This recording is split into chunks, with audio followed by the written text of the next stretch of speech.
इतिहास प्रेमी और छत्रपति शिवाजी महाराज के प्रशंसक अब प्रसिद्ध वाघनख हथियार देख सकेंगे, जिसने मराठा साम्राज्य में महत्वपूर्ण भूमिका निभाई थी।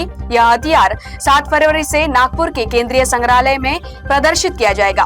शेवटी आनंद आहे। लहानपणी आपण कथा ऐकायचो की अफजल खानाचा कोथळा अतिशय युक्तीने छत्रपती शिवाजी महाराजांनी काढला आणि आपल्या हिंदवी स्वराज्याचं हे संकट मोडून काढलं।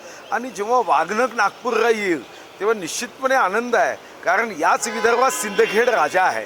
माँ जिजाऊच्या आशीर्वादाने माँ जिजाऊनी जी शिक्षा दिली त्या शिक्षेतून छत्रपती घडले आहे। आणि म्हणून विदर्भाच्या भूमीत वाघनख येताना एक शिवभक्त म्हणून मनापासून आनंदच होतो।